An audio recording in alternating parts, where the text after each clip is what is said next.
100 gram protein, 100 gram protein খেতেই হবে, মানে সেটা কি মাছ, মাংস, ডিম অথবা নিরামিষ খায়, তার সয়াবিন হতে পারে, মটর হতে পারে, পনির হতে পারে, দুধ হতে পারে। 100 গ্রাম প্রোটিন।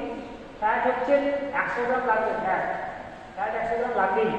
ফ্যাট 100 গ্রাম, ফ্যাট মানে কত? তেল, ঘি অথবা বাটার অথবা চিজ অথবা পনির অথবা ক্যাডবেরি অথবা চাউমিন, এই সময়ের মধ্যে প্রচুর পরিমাণে লিপিড বা ফ্যাট আছে, তাহলে সেই ফ্যাট খাবার খেতে হবে 100 গ্রাম। আর আছে ভিটামিন, মিনারেলস। এই হচ্ছে আমাদের খাদ্য তালিকা, মানে 6টা খাবার আছে, একটা কার্বোহাইড্রেট, প্রোটিন, ফ্যাট, মিনারেল, খনিজ লবণ আর জল, এই 6টা খাবার থাকতে হবে। তা 6টার মধ্যে এই 3টে কম্পালসারি। তাহলে এই এক গ্রাম থেকে 4.1 ক্যালোরি তাপ শক্তি তৈরি হয় 1 গ্রাম ফ্যাট কার্বোহাইড্রেট। তাহলে 4 থেকে কত হয়? 4 × 4 মানে 1600 ক্যালোরি তাপ শক্তি তৈরি হয়। ক্যালোরি মানে চার্জ হবে কি করে? মোবাইল যখন চার্জ দিচ্ছি, আমাকে চার্জ দিতে হবে না? তাহলে 1600 ক্যালোরি তাপ তৈরি হয়, 1600 ক্যালোরি। তাহলে আমার হচ্ছে শুধু কার্বোহাইড্রেট থেকে 1600 ক্যালোরি। ও আমাকে জিজ্ঞেস করছে মানে দেহ তলের সূচক, বডি মাস ইন্ডেক্স। মানে তুমি কলেজে আছে, ওজন করবে, কত ওজন হবে দেখবে, যা ওজন হবে তাকে উচ্চতা দিয়ে ভাগ করবে। তাহলে মানটা কি? মানটা হচ্ছে BMI weight by height square, weight by height square. ওজন যা হবে, ধরো তোমার ওজন, কোয়েলের ওজন 50 কেজি, ধরলাম আপনার ফার্স্ট এড বক্সের মধ্যে একখানা পেন থাকবে, একটা কাগজ থাকবে, চিরকুট কাগজ। কাগজ নেই, কাগজ চাইলে ও ডায়েরি থেকে ছিঁড়ে দেয় কাগজ আমাকে, না কাগজ এখানেই থাকবে। কেন কাগজ থাকবে? এখান থেকে চিরকুটে লিখে দেবো। অনুষ্কা আমার কাছে এসছে, ও বললো যে আমি একটা ওষুধ দিতে হবে আর কি। আমি একটা ওষুধ দিয়ে দিলাম, কোনো একটা পেশেন্টকে আমি একটা ওষুধ দিলাম। কি দিলাম? ও জ্বর হয়েছে, আমার কাছে পেশেন্টটা এলাম, প্যারাসিটামল 650 দিয়েছি, তাহলে জ্বর কমে যাবে। আমি যে বললাম আমি তো থাকবো না, আমার থেকে কোয়েল ভালো জানে, কোয়েলের কাছে রেফার করে দিলাম। কোয়েলের কাছে আমার গেল, আমার থেকে ওর কাছে রেফার করে দিয়েছি, অ্যারেঞ্জ ইমিডিয়েট ডিসপোজাল করে দিয়েছি। কোয়েল করলো কি? বললো ঠিক আছে এসেছো, ও একটা আবার 650 প্যারাসিটামল দিয়ে দিল। পেশেন্টটা কী হবে এক্ষুনি? 650 মানে 1300 খেলো, হাত পা ঠান্ডা হয়ে মারা পর্যন্ত যেতে পারে। কাদের গাফিলতি? ওর আর আমার গাফিলতি। বিশেষ করে আমি 1 নম্বর দোষী। আমি যদি লিখে দিতাম যে এই পেশেন্টটাকে আমি paracetamol already given, already taken, দিয়ে রেফার টু কোয়েল, তাহলে রেফারে ও পড়াশোনা জানে না, তো এই কাগজটা, চিরকুটটা দেখাতো যে চিরকুটে এই যে আমাকে না এই ওষুধ লিখে দিয়েছে, আমি দেখুন তো কি খেয়েছি কিনা। তাহলে বলতো ঠিক আছে, এটা আরও আধ ঘন্টা সবুর করো, এমনি জ্বর সেরে যাবে, বা মাথায় জল পড়িয়ে দাও, তোমাকে আরও ওষুধ খেতে হবে। কিন্তু আমরা ডবল ডোজের ওষুধ দিয়ে ফেলি। হাসপাতালে ছাড়ে এখন ডবল ডোজের ওষুধ দেওয়া হয়, কারণ বাড়ি থেকে পেশেন্ট পাঠিয়ে একবার খেয়ে যায়, তারপরে খেয়ে যাওয়ার পরে শক্তিনগরে গিয়ে আরেকবার দেয়। যেই হাসপাতালে ঢুকলো, যেই ইঞ্জেকশন দিল, মারা গেল, তখন দৌড় হলো ডাক্তারবাবু। আসলে গন্ডগোল সবার। সেই জন্য কি কাকে ওষুধ দিচ্ছি, অন্তত যে সচেতন যদি পেশেন্ট হয়। হিমোগ্লোবিনের মাত্রা 14%। ছেলেদের ক্ষেত্রে থাকে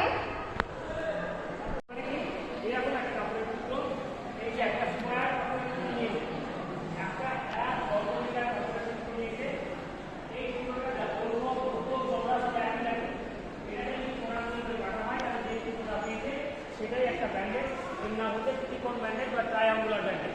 মানে 1 স্কোয়ার ফিট প্রত্যেকটা যদি 1 বর্গমিটার করে হয়, তাহলে এইটা যে টুকরো করেছে এটার নাম হচ্ছে ত্রিকোণ ব্যান্ডেজ। ত্রিকোণ ব্যান্ডেজের আমার এই বাঁ হাতের এটাকে বলা হয় পয়েন্ট বা শীর্ষবিন্দু, এটা ত্রিভুজ। ত্রিভুজের এটা হচ্ছে পয়েন্ট বা শীর্ষবিন্দু, এটা হচ্ছে এন্ড বা প্রান্ত, এটাও এন্ড বা প্রান্ত। এই দিকটাকে বলা হয় সাইড, এই দিকটাকে বলা হয় সাইড, আর এই দিকটাকে বলা হয় বেস বা ভূমি। তাহলে মনে থাকবে। তাহলে এইটা হচ্ছে ত্রিকোণ ব্যান্ডেজ। ত্রিকোণ ব্যান্ডেজের ওই স্মিথটা ডান হাতেরটা হচ্ছে একটা এন্ড বা প্রান্ত, আমার এই ডান হাতটা হচ্ছে পয়েন্ট বা শীর্ষবিন্দু, বাঁ হাতটা হচ্ছে পয়েন্ট, এদিকটা একটা সাইড, এদিকটা একটা সাইড, আর এদিকটা ভূমি বা বেস। এই ত্রিকোণ ব্যান্ডেজ দিয়ে কি করে ব্যান্ডেজ করতে হয়, তাহলে ওদের কি দিচ্ছে head bandage. Head pressure point আছে, একটার নাম এক্সিলোডার টেম্পোরাল। এই পিছনে একটা উঁচু হাড় আছে, হাত দিয়ে দেখো, সেটা হাত দিয়ে দেখো, এটার উঁচু হাড় আছে, এটার নাম অক্সিপেটাল। এই 3টেকে যদি বন্ধ করে দিতে পারি, গোটা মাথার ব্লিডিং বন্ধ হয়ে যাবে। গোটা মাথায় যেখান দিয়ে ব্লাড বেরোচ্ছে, ওর মাথায় কিন্তু ব্লাড পড়ছে, আমি করেছি কি এরকম করে ধরেছি, এই ব্লাড বন্ধ হবে না কিন্তু। আমার এই তিনটে প্রেশার পয়েন্টকে বন্ধ করবো, রক দুটোকে আর এইটা, এই তিনটেকে যদি ফিক্স করে দিতে পারি, গোটা মাথার যেখানে ইচ্ছে ব্লাড বেরোক না কেন বন্ধ হয়ে যাবে। আর যদি বন্ধ না হয় তাহলে ব্লাড ইন্টারনাল হ্যামারেজে পেশেন্টটা কিন্তু ডিটোরিয়েট হয়ে যেতে পারে, ডিমোশন হতে পারে। সেটা হেড ব্যান্ডেজ করে রাখাও। শীর্ষবিন্দুটা কোন দিকে রেখেছে বলো? পিছন দিকে রেখেছে। শীর্ষবিন্দু মানে এই যে এখান থেকে রিং প্যাড করে, তাহলে কি হয়েছে যে আগে বেড়াতো শীর্ষবিন্দুটাকে পিছন দিকে রেখেছে, রেখে বেসটা ত্রিভুজের বেসটা করেছে কি দেখো, আইব্রো অপর্ণার যেখানে আইব্রো আছে ভুরুটাকে ঢাকেনি, কানটাকে ঢাকেনি, দিয়ে পেছন দিকে চেপে দিয়েছে, পেছন দিকে চাপলো, সেই পেছন দিকে চেপে একটা ব্যান্ডেজ তৈরি করলো। সেই ব্যান্ডেজটা করে পিছন দিকে খুব টাইট করে বাঁধবে, পরিষ্কার টাইট করে বাঁধবে। দিয়ে দেখো যেখানে অপর্ণার টিপ পড়ে কপালে নাকের সোজাসুজি যেখানে টিপ পড়েছে সেখানে একটা গিট দিয়েছে, সেই গিটটা দেখাও সুমিত্রা, গিটটা দেখাও। লেফট ওভার রাইট একটা গিট দিয়েছে, গিটের নাম হচ্ছে রিপ নট, গিটটার নাম হচ্ছে rip knot. Left over right, right over left, আর রাইট ওভার লেফট, গিটটার নাম হচ্ছে rip knot, RIP rip knot, KNOT knot, rip knot মানে প্রান্ত বন্ধনী গল্প, যোগ চিহ্ন টাইপের আসবে। এই যে যে পয়েন্টটা আছে সেই পয়েন্টটাকে টেনে নিল, টেনে নেওয়ার পর একদম ওইখানটা টাইট করে বাঁধলো।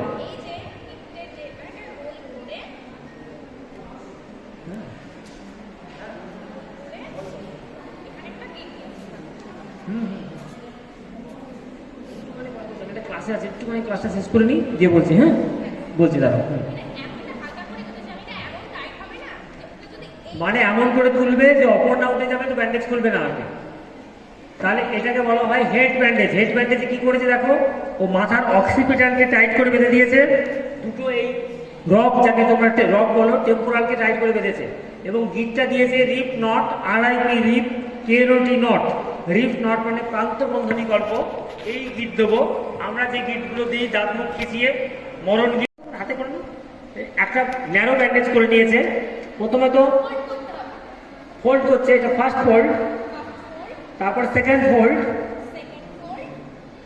থার্ড ফোল্ড, থার্ড ফোল্ড করলো, করার পর ভাতের হাঁড়ি বা দইয়ের হাঁড়ি যে বেরি তৈরি করে সেই বেরি তৈরি করে নিচ্ছে, চট করে বেরি তৈরি করে নিল, সেই বেরি করা হয়ে গেছে।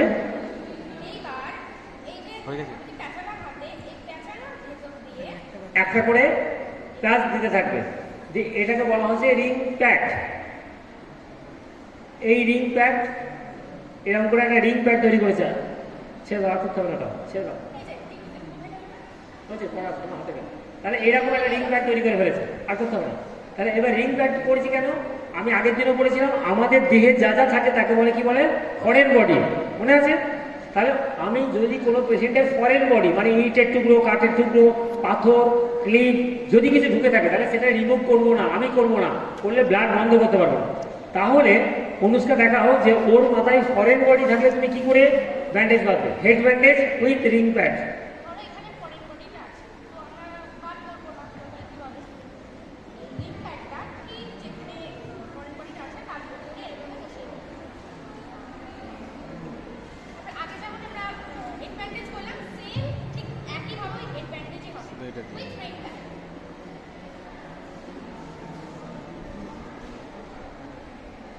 মানে যেখানটা ফরেন বডি আছে তারপরে ওই রিং প্যাডটা দিয়ে দিয়েছে।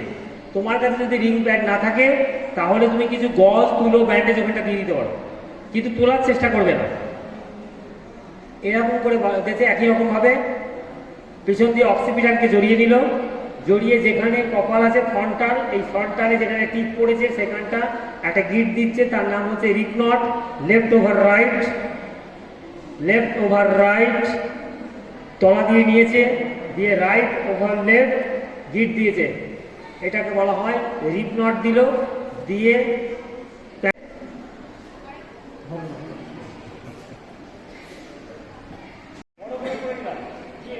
বড়টাকে পিছন দিয়ে দেবো, ছোটটাকে সামনে দিয়ে দেবো, সেই এক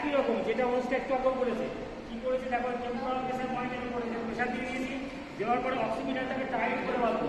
টাইট করে দিয়ে কী করলাম, টাইট করে বাঁধার পরে এই জায়গায় গিট দিয়েছি, left over right, left over right, right over left.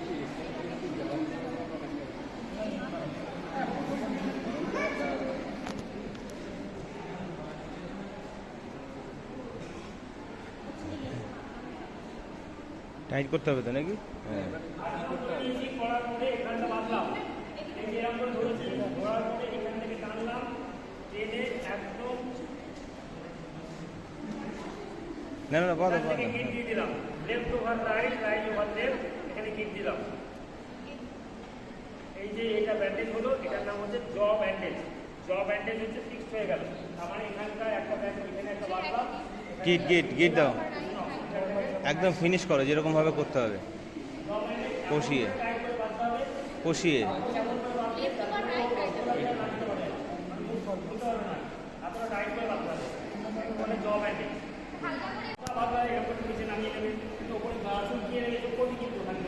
এটা করতে দেবো না, তাহলে কিন্তু হবে। এটা অন্তত পক্ষে 3 দিন ধরে এটা করে বাধা থাকবে, 3 দিন ধরে বাধা থাকবে। তখন ওটা আমি জানি না, আর সেইখানে একটা পেঁয়াজ দিয়ে দেবো, ওটাতে এই মশা মাছি শিল্পকে বা ফুল শিল্পকে না পারে, সেই জন্য আমি কিছু ব্যবস্থা করে দেবো। তাতে করে ও এই শিল্পী ব্যবস্থা নেই, মানে শুনতে গেলে হেল্প পায়। এইখানটা এটাকে বলা হয় সোলার স্লিং, আর্ম স্লিং বলা হয়। এখানে হচ্ছে আর্ম স্লিং।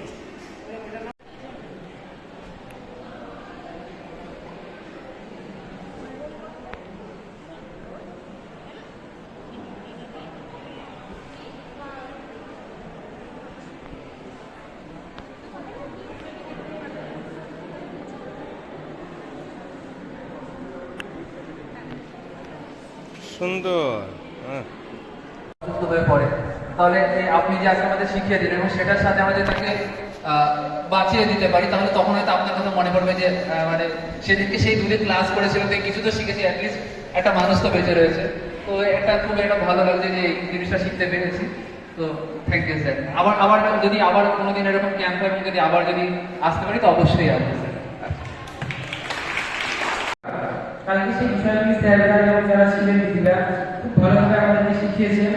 এবং একটা মানুষ মানে কোনো একটা সমস্যা হলে যে বিষয়গুলি ইনিশিয়াল স্টেজে করা দরকার সেই বিষয়গুলি আমরা শিখতে পেরেছি।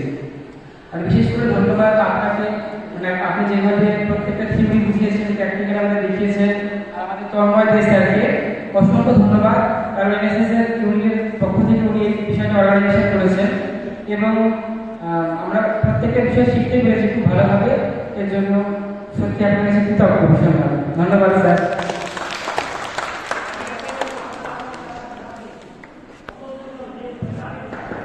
হ্যাঁ, অল্প ওই সময়ের মধ্যে সবকিছু আমাদের মনে রাখা সম্ভব নয়, এটা ঠিক। তবে যেটুকু আমরা শিখেছি সেটুকু আমরা যদি বাস্তবিক জীবনে অ্যাপ্লাই করতে পারি সেটাই আমাদের কাছে অনেক। বেশি কিছু বলছি না, এই বলে শেষ করছি। তার পাশাপাশি আজকে যা যা শিখলাম, তীর্থনীতির কথা অনুযায়ী বলি, পুরোটা হয়তো মনে থাকবে, কিন্তু যেটুকু থাকবে বাস্তব জীবনে অ্যাপ্লাই করব। আর চেষ্টা করব যে যাতে এরপরে কোনো রকম প্রোগ্রাম আমাদের কলেজের ওপর হলে সেখানে অংশগ্রহণ করতে। সকলকে 4টে ভাই রয়েছে, সবাই অসুস্থ, কারো সুগার, কারো হাই প্রেশার। তো যখন তখন কারো কিছু হয়ে যেতে পারে। তো আমি যা শিখলাম, আমি সত্যি খুব উপকৃত হলাম। আমি যদি কারো মানে যাতে না হয় এটাই প্রার্থনা করব, যদি হয় তবে চেষ্টা করব যাতে বাঁচানো যায়। মানে অনেক আরও রাস্তাঘাটে যদি কেউ থাকে তাকেও বাঁচানোর চেষ্টা করব। আপনাদের সবাইকে ধন্যবাদ, স্যারকেও ধন্যবাদ, এনএসএস ইউনিটকেও ধন্যবাদ। Thank you.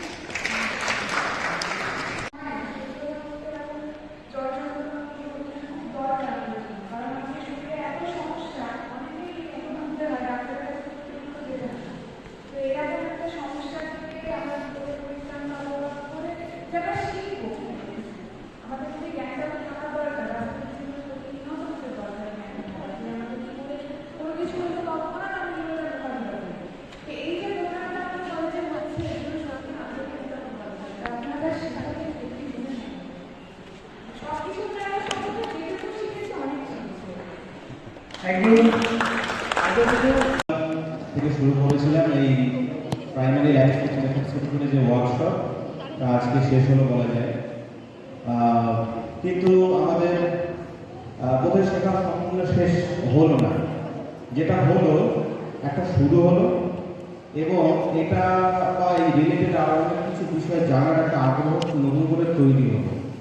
তো তোমাদের যা তোমরা শিখলে, যখন তোমাদের সোশ্যাল লাইফে তোমরা যদি পারো সেগুলো অ্যাপ্লাই করবে। আর বাকিদেরও যারা জানে না যে এই ধরনের বিষয়গুলো জানলে পরে সমাজের প্রতি একটা নাগরিক হিসেবে একটা দায়বদ্ধতা সে কতটা দেখাতে পারে, সেই জিনিসটা অবগত করার চেষ্টা তোমরা করবেই আশা রাখি। আমাদের কলেজে যেরকম সাড়া পেলাম, যদি আরও সাড়া পাই বা যদি ছেলেমেয়েরা বলে, তোমাদের মধ্যে অনেকেই আছে ফাইনাল সেমিস্টারের স্টুডেন্ট, তারা বেরিয়ে যাবে, যারা এখন রানিং স্টুডেন্ট রয়েছে, যদি তাদের কাছ থেকে আরও সাড়া পায় তাহলে এই ধরনের প্রোগ্রাম আরও ভালোভাবে করার চেষ্টা করব। যদি সম্ভব হয় সপ্তাহব্যাপী যদি করার সেই ভাবনা যেটা মাথায় রাখবো। অবশ্যই তোমাদের যেরকম ফিডব্যাক ইত্যাদি আসে তার উপরে নির্ভর করে। তো আমি ধন্যবাদ জানাই স্টুডেন্ট হেলথের মাননীয় শ্রী উত্তম ধনী মহাশয়কে। ওনার সাথে এই কলেজে আগে আরও একাধিক প্রোগ্রাম হয়েছে এবং ভবিষ্যতে আরও একাধিক প্রোগ্রাম করার ভাবনা চিন্তা আমার মাথায় আছে। আমি মূলত স্যারকে বলেছিলাম যদি সিপিআর এই বিষয়টার উপরে করা যায়, তো উনি শুধু ওই বিষয়টা নয়, এর সাথে রিলেটেড আরও অনেক বিষয় আমাদের জানা দরকার মনে করে সমস্ত বিষয়টাকে কম্প্যাক্ট করে আমায় বলেছেন যদি এইরকমভাবে একটা কিছু করা যায় এবং এটা একটা সার্টিফিকেট কোর্স হিসেবে যদি করা যায়, তাহলে স্টুডেন্টরা যেমন এখান থেকে শিখছে তাদের অ্যাকচুয়ালি জ্ঞানগত লাভও হচ্ছে, আবার একটা সার্টিফিকেট পেলে পরে তাদের একাডেমিক একটা প্রফিটও হচ্ছে। তো সমস্ত কিছু ওনার সাথে আলোচনা করার পরিপ্রেক্ষিতে দিন ঠিক করা, এবং আমরা চেষ্টা করলাম এই 1.5 দিনে যতটা সম্ভব আমাদের উদ্যোগে এবং স্টুডেন্ট হেলথের সহযোগিতায় এবং ইন্ডিয়ান রেড ক্রস সোসাইটির আন্তরিকতায় আমাদের কাজটা করার জন্য। তো তোমরা যা শিখলে ভবিষ্যতে এটা অ্যাপ্লাই করার চেষ্টা করবে। এবং একটা যেটা বিষয়, এই ধরনের ওয়ার্কশপে ফিউচারে হয়তো তোমরা আরও বা অন্য কোনো ওয়ার্কশপে তোমরা পার্টিসিপেট করবে, কিন্তু সবসময় যেটা মাথায় রাখতে আমি দেখলাম যারা পার্টিসিপেট রয়েছে তারা অনেকেই এখানে যখন আমি আসতে বলছি বা স্যাররা যখন ডাকছেন, ম্যাডামরা ডাকছেন, একটা আড়ষ্টতা ভাব হয়েছে।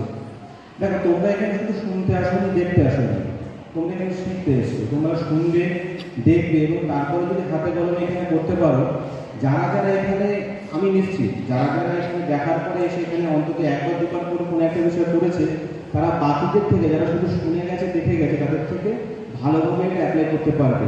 তো এইটুকুই দরকার। অর্থাৎ তুমি শুধু শুনলে জানলে তা নয়, ভিডিও দেখলে সবটা জানা যায় না, বা ভিডিও করলেও অনেকে ভিডিও করেছে দেখবে, কিন্তু অ্যাপ্লাই যতক্ষণ না করছো ততক্ষণ পর্যন্ত তোমাদের শেখাটা ঠিক কমপ্লিট হচ্ছে না। ঠিক আছে, তো তোমরা অংশগ্রহণ করলে, তোমাদের ফিডব্যাক শুনলাম, তোমরা অনেকে অনেক কিছু শিখেছো এবং আনন্দিত, এটাও উপলব্ধি করলাম। আমার আর কিছু বলার নেই। তোমরা ভবিষ্যতে যখন যেমন বলবে, যেমন প্রোগ্রাম চাইবে, আমি এনএসএস প্রোগ্রাম অফিসার হিসেবে আমাদের সীমিত প্রয়াসে যেটুকু সম্ভব কলেজ প্রাঙ্গণে আমরা করার চেষ্টা করব। এই বলেই আজকে আমার বক্তব্য শেষ করছি। সবাই ভালো থেকো, সুস্থ থেকো।